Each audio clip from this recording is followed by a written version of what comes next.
Hello and welcome to Q Radio and Ulster Rugby's The Breakdown Podcast, a chance to sit down with the Ulster men and get to know the guys a bit away from their on-the-pitch duties. I'm Simon Hunter. Joining me today are Stu McCloskey and Rob Herring. Boys, very welcome to the show. How's it going? Yeah, good, thanks, Simon. Thanks for having us. Looking forward to it. Very welcome. Well, obviously quite a few matches in. The last time we chatted was last season, so we've had a whole summer between then. Good to be back into the swing of things? It was obviously a big break over the summer, and it's good to get back to winning ways. First few games of the season, had a small blip there last weekend, but get back on track this weekend, hopefully against Connacht. In terms of the atmosphere, something that people have been noticing is the noise of the crowd and how loud the atmosphere has been with the fans at Kingspan. Is that something you guys have noticed yourselves, just the ferocity of the noise and the volume when fans have been seeing some of the victories? I guess so. I mean, Kingspan's always got a great atmosphere, and I guess it sort of goes with the way we're playing. We kind of have to give the crowd something to cheer about, and certainly the first 4 games of the season was pretty good.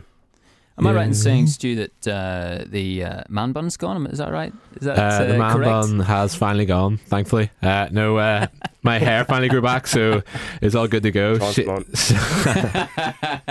Literally shaved it straight off when I could.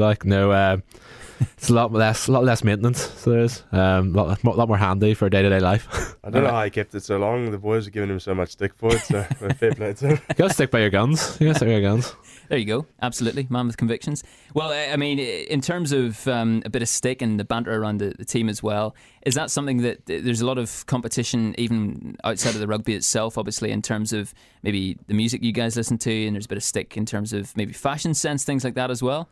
Well, if it comes to music, like Rob is your man. He thinks he's David Guetta, so he does. It's David Guetta. Team DJ, mate. Team DJ. You should have seen the plan he put into his wedding playlist. I think it went more into the actual planning of the day. More went into this wedding playlist. It's like playing songs of the year, seeing how it goes down with the lads. Absolutely. And, well, to be fair, it went well. It went down well at the wedding. To be fair. Well, congratulations. Get the boys going. Always set the mood. Yeah, talking about fashion sense, I think Stu's probably one of the worst in the squad. Ooh, oh dear. Big call. He's got a pair of Yeezys that he bought. Dropped a few quid on it, and he's too scared to wear them because they're white.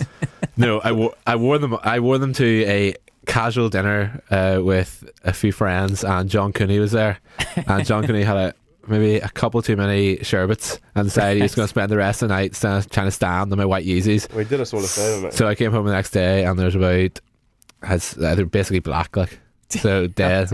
Might as well burn the money I spent on them. Moral of the story, not to wear them, I suppose, maybe. Don't go with John Cooney. Don't go with John Cooney. Kind of worms again. Absolutely. Well, in terms of the atmosphere now with the guys in the squad, new coaching setup since the last time we chatted. What's that been like to have John O'Gibbs there, Dwayne Peel, some of the other guys coming into the management? Do you feel there's quite a big change in the way that the squad sort of gels, or what sort of difference do you notice? I think you've probably heard a few guys talk about it in the media and stuff, and the new coaches have obviously come in and they bring in new ideas and sort of new styles of coaching. And I think for me personally, working with Jono quite a bit, I've really enjoyed it. And I know the backs, working with Peely, the same again, really enjoying it. And then Azza with the front row, it's been really good, and sort of a good atmosphere around the squad at the moment, knowing that you've got these new guys in, and it's a bit of a freshness to the squad. Yeah. Yeah. Just Stu, just take us through between games for listeners who are wanting to know what you guys are getting up to, basically in terms of training and so on. What's the schedule like between, say, it's a Friday game and then another Friday game? What are you guys doing in between that time? Friday night play. Saturday and Sunday, you're mainly just recovering. Your body is pretty wrecked, especially if you've played 80 minutes and it's been a big game. It's usually spend those 2 days recovering, then back in Monday, depending on how tough the game was and how bad your body is. You could be taken out of training, or it'll be an easy training session. Then Tuesdays are our main training day, and then after that you're sort of just gearing up for the match. Wednesdays are usually Pilates for me and a wee bit of gym, and then Thursdays a team run. So it comes around pretty quickly. As soon as you get back to Monday from Friday, you're pretty much 2 full days of training and then gearing yourself up for another game. Yeah. Stu talks about recovery. It's basically just him walking his dog, taking photos of it constantly. So The I don't know Instagram. if you follow him on Instagram. Yeah. Chow McCloskey, Chow Binks. Yeah, Each to Chow their Chow own, Binks. yeah. He's a weirdo. Well, there you go. You know, different styles for different guys. Maybe is that a diplomatic way of putting it? Yeah, maybe. Rob's just jealous because his missus won't let him buy a dog, and he's very down about it. It was one of the conditions of them getting married and everything, and now I can't get one. Well, I was going to Work ask in how, progress. yeah, I was going to ask how married life is, but I'll step back from it there. The off-season, boys, seems to be shrinking even more every year. Do you still feel, though, a difference when you come back into the season after maybe a couple of games, maybe this stage of the season, in terms of how your bodies feel? A bit more soreness there, a bit more kind of fatigue? Or I suppose with the training regime you've just mentioned, Stu, it's maybe not quite as... it keeps you on your toes. Yeah, I think especially in Ireland and Ulster especially, you get looked after pretty well. And I think me and Rob both played the first 4 games, basically 80 a game, and we were given last week as a rest week, so we only trained a couple of days, and it was pretty light just to let our bodies have a break. And now hopefully all being well and we'll play well next few games. We'll play probably another 4 in a row, and then we'll have another break after I think it's 5 weeks in a row, and then maybe it's South Africa. We're playing in South Africa against the Southern Kings, so we'll have a week off after that. So yeah, they're pretty good here looking after us. I can't really complain. My body's feeling good now. So yeah, I think you see a lot of people commenting on team selection and stuff, and it's more than just like, oh, we're going to give these guys a go. You've got JD and Les. They're very good at sort of managing players and rotating guys around and sort of keeping that freshness throughout the squad, because you can't go 8 games in a row and be expected to perform at the same level. So I think we, like Stu said, we are really well looked after, and in terms of that sort of aspect of it, and it's all part of the game these days, the modern game. You've got to have a good squad, and you've got to have rotation amongst that squad to give guys chances. If you want to let a guy play every week, might only last when he's 29, whereas they look after us now, we can make them be 33, 34 if you're going well. So yeah, I think especially to look at guys like JD and Kev, the S&C boys, who I think JD would really stamp down and say, no, he can't play any more than that. His training load's too high or something like that. He would be good looking after us. Yeah. Another thing about the rotation and having such a deep squad, do you feel the real benefit of having different cultures in there as well? Obviously, boys coming from different countries and coming from maybe places where there are different styles of rugby as well. But in terms of culturally, do you feel that's pretty cool as well? You've got such a deep squad and so many people with different experiences in life. Yeah, I think it's pretty cool. Obviously, like you say, guys, different experiences and sort of coming from different countries and stuff. But I think that's also a big challenge of a squad is to try get people from different backgrounds to gel. And I know that Jono's come in and he's very keen on sort of leading that aspect of it. And I think it's been pretty good so far. We're doing a few things where we're integrating players and sort of learning more about them and stuff like that. So yeah, it's a fun part of the game, learning from guys who are from different areas, but it's also a challenge. Another thing I'm going to ask about in terms of how exciting it is to have, of course, South African teams playing now in the Pro 14 as it's known. How cool is it to be looking ahead to almost like a tour, as opposed to like a mini tour, really, isn't it, of Port Elizabeth, as opposed to just a short trip over on the plane? Yeah, we were there. Well, I was there for Rob's wedding. We were down in Cape Town. Mm-hmm. But you have relatives that live in Port Elizabeth, don't you? Yeah, I've obviously loads of family back there, and I think pretty much my whole family's already booked to go up and watch the game. So nice. Hopefully I get selected and travel down. But yeah, it's an exciting experience. Not something I thought I'd ever be able to do again. Sort of play against African sides, and I think just from guys over here, it's sort of it's a bit of a change up in the league. Sort of the unknown experience. And look, I know we've got a big block of games before then, but yeah, when the time comes, it'll be good to look forward to it. Are you going to have much of an input in recommending some things for the boys to do? Obviously, family in Port Elizabeth and being a Cape Town man yourself, are there going to be things that you can recommend for the boys to be doing in their downtime? Yeah, hopefully I have a part to play in that. As you know, there's quite a few South Africans in our squad, so look, I'll try to recommend a few things, but I don't know. I had Stu running around Cape Town all the time. Never climbed so much in my life. Oh, really? Every mountain. Every mountain you can see. Every mountain you can see. That's where we were going there. I took him on a hike, and you kind of take for granted like these big mountains in South Africa. And he got up there, and I've never seen a guy so scared in my life. I was blowing. He was pretty much hugging the floor. Him and Chris Hagen, our GPS guy, They couldn't Wow. hack it, and You That a heist thing? won't be taking us to pet any lions, will you? I was going to ask. Poor old Scott Baldwin there. Have you It's, seen that? unbelievable. well, look, I don't know. Have you seen it? Have you seen it? Yeah, I've seen It's the video. Shit, I don't I know. wonder how long he's out. I'd actually be very Yeah. curious to see what like injury it was or how bad it's, because you haven't seen the video how bad his hand is, right? Exactly. I was wondering before I saw the video actually how much the video would show. I thought Yeah, maybe yeah. it would show the boys in the distance kind of thing, like a bit of crowd or whatever with lions in the background. But no, it actually shows him up close, Yeah, stroking the lion. because I was sort of started watching. I was like, what's going to happen here? And then I was like, flip my, I he's know. actually got his hand bitten by a lion. Yeah. Yeah. No, it's wow. So that's Had a something lion. Don't pet a lion, yeah. about a not a lion. cat. Not just a cat, Well, exactly. it is a cat, but it's a very big one. Absolutely, yes, absolutely. There's a lot of talk now about the Pro 14 perhaps involving a side from the States, East Coast side. I know Martin and I was saying that, director of Pro 14, that it's a matter of when and not if. So it looks as if there's going to be even more different culture coming into the Pro 14 itself. Is that an exciting thing too? Maybe a bit more rugby stateside? I love anything to do with the States, like most sport, like NFL, Yeah. basketball, anything. So I'll love to go over there. Just give me a chance to get over there, and I'll be there.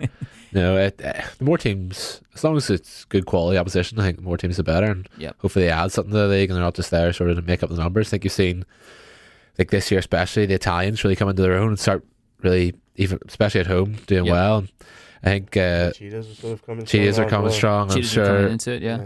might not be the Southern Kings year this year. I say that touching wood now, and hopefully we win over there. But Yes. I'm sure they'll progress as well as more people see how the league is progressing and more players want to play there. Yeah, and maybe have one or two American players playing potentially for even sides over here as well. We see Jay Ajayi and Miami Dolphins, they're playing in London at the weekend. Yeah. It's pretty cool.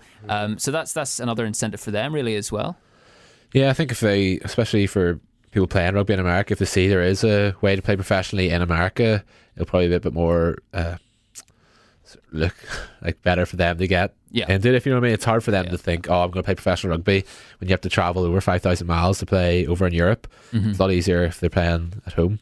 Well, I think it's obviously it's a growing sport over there. And we've got Sam Windsor used to play with us, and he's over there with the Texans, is it? What are they Houston called? Texans? No, that's the NFL team. Yeah. What are they called? Oh, Houston Strikers. Yeah, Houston Houston Strikers. Strikers. That's it. And he's just the stuff I've seen from his side there, and so the stuff they're putting in place. Look, it could be a very good league in a few years' time, and hopefully the sport does grow out there. So Yeah. but I mean, I guess it's important that at the same time we don't end up like Super Rugby where you have, what was it, 18 sides, and then it kind of loses its relevance. Yes. Relevance, yeah. Very good. But yeah, I think obviously the guys who are doing this, all the guys in the top sections, the CEOs and stuff, that's the calls they're going to make. But at the moment, we've got 14 teams, and it's been pretty exciting so far. Yeah. Do you follow that Strikers thing on Snapchat? No, It looks really professional. Is it? Are they I've professional? just seen or? a few of Sam's videos, and yeah, it Yeah, looks pretty good. like they're always. I'm like, this look pretty good. It does No, look pretty slick. yeah, it looks sort of like quite professional and sort of. I think they did like a wee sort of draft sort of system where they got loads of guys from sort of high schools and colleges who maybe weren't do that well in their American football teams, stuff like that. There and got them Yep. to come and try out them. Uh-huh. So there'll be some serious athletes Think there. about the athletes over Oh. there, exactly. Like if they can sort of grasp the concept of rugby, it could be pretty scary. Yeah. Yeah. So yeah, I mean, it's all good for the game at the end of the day. Yeah. Yeah, think of some of the hits if they're used to playing Oh. American football. It's I was very fortunate to be over in Chicago actually last year for the Ireland game, and I was wondering before I went, because I was over there to see some friends anyway, but before I went to Soldier Field for the game, I was thinking might be a few Irish fans around. It'd be really cool if we had a good number at the stadium. The whole city was pretty much either green or black at the start of the day. Yeah. Wow, it's incredible to see just how much, and even people who didn't know about rugby were asking what's going on here, or trying to find out a bit more. So it might be something that really does spread loads into the States. Yeah, hope it does. I think it was something I heard something was like one of the fastest growing sports in the States. So Yep. who knows where it could go, but you watch how big like college football games are in America and stuff like that. There, it's 100,000 people there, Yeah. stands bouncing. So if you even tap into a tenth of that, Oh, you'd be yeah. going well. Of course. It's amazing. Like sport in America seems such a massive culture. everybody loves it, whether it's the basketball, the football, the ice hockey, the baseball. It's just such big markets. If you could tap into any of it, you'd be flying. I think that's where the Pro 14 are looking to go. Yeah, of course. Well, taking things maybe back a wee bit to the grassroots and how you guys got involved in rugby. Rob, firstly with you, what was your first taste of rugby, and was it always rugby from the very start for you? No, it wasn't. I started rugby when I was 10 years old. But when I was young, I was all sorts of sports in South Africa, cricket and water polo, athletics. And then sort of as I progressed through up into high school, probably water polo was my main sport. Right. Okay. I can't swim. So I was quite involved in water polo, but like I always knew in the back of my mind that like rugby was a sport that I wanted to, if I could, out of school, that's what I wanted to pursue. Lucky enough to get an offer to go to the London Irish Academy. Right. Just straight out of school, and that was brilliant. Our coach over there, Neil Hatley, he was a brilliant coach and sort of showed us the way to be professional rugby players. And the guys who have come out of that academy just shows how good a coach he was. You were like Jonathan Joseph, Marcus Watson, Guy Armitage. Yeah. A few big names. So that was a good time, and went back home after that. Played just locally for Western Province, and sort of went into the Varsity Cup scene, which is an unbelievable tournament in South Africa. It's massive. You play Monday nights against the top 8 universities, and you're talking 15,000, 18,000 people to games. And so I played that, and then got a call from Humph out of the blue, David Humphreys. And just sort of came over on like a 7-month trial and never looked back, really. Wow. That's incredible. And I suppose certainly the better weather than we have as well helps to contribute to that outdoors culture. It seems to be an incredible outdoors culture with people playing all sorts of different sports, and obviously you're mentioning what you've done in the past, and if you look at some other sports people like A.B. de Villiers and sports people like that as well, in the cricket, it's just amazing that 4 or 5 sports is almost the norm. It's not just taking up one sport. Well, at my school you had to play 4 sports, whether it be athletics or squash, and 2 in the summer, 2 in the winter. So they encourage sports, and it's obviously a major culture over there in sort of the all boys schools. Yep. To focus on sports, so it was good fun. Obviously, like you say, the weather helps. But yeah, it was good crack. Yeah, and the slightly rainier plains of Bangor. Really, what about you? Bangor for me. I think I got on there about 10 as well. Ballet for a few years. Played football for most of my younger years, or primary school and things like that. And then when I went to Bangor Grammar, I thought, my dad sort of said, "Oh, you'd be playing rugby there." Back then, you didn't really have a chance to play football until like maybe 5th year in Bangor Grammar. Okay, you had the chance, but played minis at Donegal when I was the year before. I went to Bangor Grammar just so I could have like a feel of rugby before, and then loved it and never really looked back to the football. So Bangor Grammar up through there, and I didn't really. A bit of a late bloomer. I was a late bloomer. Yeah, I didn't. I started playing 9, a scrum half and out half in school. Didn't really get a growth spurt until I left, and then played at Dungannon. Kieran Campbell, who's now run the academy at Ulster, he sort of told me to come up and have a go, and played a full year there. And Alan Clark said after that, "Oh, do you have a go in the sub academy at Ulster?" And from there, never really looked back. I think a couple of years, 1 year sub academy, 1 year academy, and then I think I played my first game in that year academy. So after that, it's just what's everybody saying. Touch your stats about player of the year and all. Yeah, no one wants to mention it, but no, it's went well so far, and I'm going to continue, hopefully. Hopefully don't get injured too much. Yeah, I mean, many people look at it like a dream job, really. But if it weren't for the rugby, what do you think you guys would be doing, or what would you like to be doing if it weren't for rugby? Well, that's a tough question. I still don't know what I want to do after rugby, but ideally I would have probably liked to be like a pro surfer or something, but that probably wouldn't have happened. Yeah. I don't know. I had started my studies before I came over here, so probably would have just gone down that route, try to get a job somewhere or something. But like, I've been fortunate enough to sort of be involved in professional rugby, and hopefully I've got a bit longer. But like you said, it is a dream job, and it's something very grateful to have that opportunity. You know, that is the one sort of negative aspect of rugby in a way. It's not like football. We're going to have to get jobs after, and it's just sort of putting it off a bit, and we're going to have to start jobs a bit later. Obviously, it gives you a great start, rugby, like financially and things like that. But yeah, we're all sort of looking on. If I'm 25 now, it's hopefully about 8 years away from me, and still thinking about what I'm going to do after rugby. And I think that's a lot of guys sort of would worry about that. Not worry, but it's always something in the back of your head, like, what am I going to do?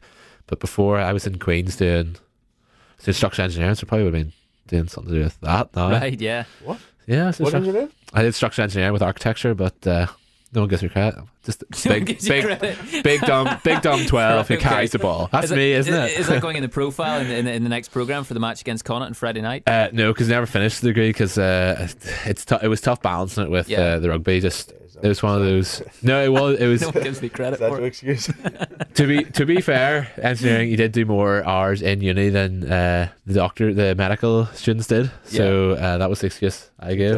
Yeah, that's the excuse I gave. So no, you get back to studies. Just admit it. No, I was fine in first year when I wasn't in the academy. So I'm still maintaining I would have finished it.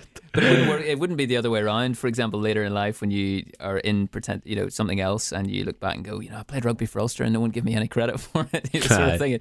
It's that's interesting then. No, it's definitely something you could never turn down the opportunity. Never. If you have a chance, I'd suggest anybody to go for it and give it a go. You can always go back to university and do your studies while you're playing rugby.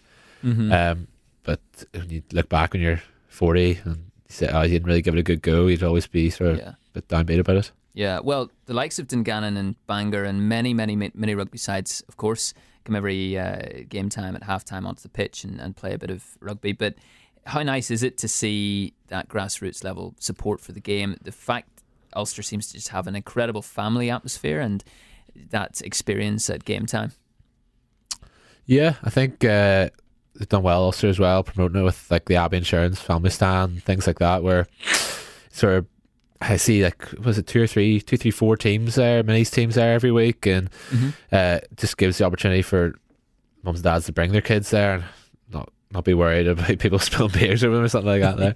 And it just seems like a real good atmosphere in that stand. I think Ulster did a great job as well. Just every time I go out to do the wee summer camps, there's about 2 or 3 summer camps every week in the summer, and it always has players out there. There always seems to be something going on. Well, that's the thing. Like, it doesn't just happen. I think the branch side of Ulster and the players and stuff, it's something that's been put forward over the last 5 or 6 years that it has to progress, and there has to be a bit more time and effort put into sort of bringing up the grassroots, because like you say, this club feels different to any others. It's sort of like more a family environment, and I think that's what creates that atmosphere as well. In a way, it's a way Ulster look out for themselves as well, because in 10, 15 years, these kids will be the ones that are coming through and hopefully playing for Ulster. Yep. So you need to put money into it to build from early age to get those skills. So you're not working on skills when they're 19, 20, want to start playing professionally. They're always built them up. So invest in it now, hopefully it'll pay off in the future. And that family atmosphere, that team, that sort of cohesive atmosphere seeps into the squad as well. Do you guys catch up a lot off the pitch during the week, maybe in downtime? Is there maybe a bit of golf played, or catching up for not this time of year, or whatever? The weather here. No, exactly. We end up hanging up at Giltrip for a few coffee and donuts. That's probably what we do mostly now. Giltrip or General Merchant, you'll find if you didn't know where anybody was and you didn't have a mobile, I'd say if you arrive down there between about 10 and 12 to General Merchant on a Wednesday morning or a Saturday morning, you'll see at least 3 guys there. This isn't a plug for the boys' restaurants, by the way. No, every time, like, just all the lads stand up there. Yeah, it's just like I could go. Like tomorrow, I'll go do my Pilates, do my gym, then we'll go to General for take photos of your dog. And then take photos of my dog. Absolutely. No, but I think every Benson really well together. You wouldn't really, if I was there, I wouldn't be like, oh, those guys in the academy, I'm not going to go for breakfast. I think whoever's there, he's like, oh, do you fancy a feed? Or anybody's there, like Charles come over. Charles would be maybe a guy that doesn't know the academy, would probably say, do you fancy a bit of breakfast or something? Yeah. The guys are all really friendly to each other. It's good atmosphere. Yeah, it's a pretty tight-knit squad, and we all enjoy each other's company, so it makes it a bit more fun going to work every day. Yeah. And apart from the South Africans who all hang about together and speak Afrikaans. Oh, yeah. which scrinkly. I kind of understand. Yeah. Do you notice through the season a lot of people? I mean, Rob, of course, having family in South Africa and coming to watch some games potentially here it obviously happens. But do you notice a lot of people from the past coming to, maybe coaches you've had in the past, Stu or Rob, coming to sort of say hello to you after a game or down at on a match day? If I go, I would not so much at Ulster games, because by the time you finish the game and go in and get changed and everything, go up, have your meal. Yep. It's quite late, and most people have went out or they're in the bars. But if I ever go down to Bangor to watch a brother play on Saturday, there's always someone there who's coaching, or they always come over and chat and just chat about how it's going.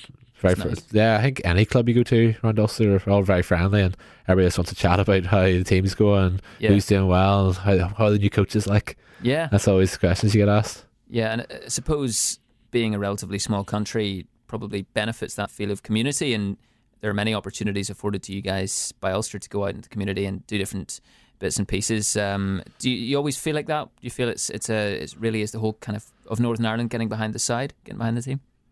Yeah, well, I mean, coming in as a foreigner, I definitely felt that when I first arrived. Real close in the community, and they back the team. I haven't seen support like this pretty much anywhere else in Europe, and it's unbelievable playing at home and just the crowd and the atmosphere. And I mean, we've all said this before, but I mean, it is true. It's a great place to be and to live and to play. Yeah. Absolutely, and hopefully for you guys that support will be there on Friday night against Connacht. Just before we wrap up, obviously a tricky one, and looking to get back to winning ways. Yeah, obviously champions 2 years ago, and some great players in the squad like Bundy Aki and John Muldoon. But hopefully we can put together. I think we showed in the first 4 games what we can do. We scored a lot of tries, and especially at home we're hard to beat. So hopefully we can bring it out there on Friday night and show it. And the crowd's almost like a 16th player, really. Yeah, 100%. But like we said earlier, we kind of got to give them something. It's a massive inter-pro game, and there's a few things from the Zebra game that we need to put right. And yeah, we're pumped up for this week and to get back into winning ways and to get back into good performances. Well, best of luck, boys. Thank you very much for popping in, and I'll catch you soon. Perfect. Thanks. Cheers. Thank you, boys. Thanks. Cheers. Thank you, boys. Thanks. Cheers. Thank you, boys. Thanks. Cheers.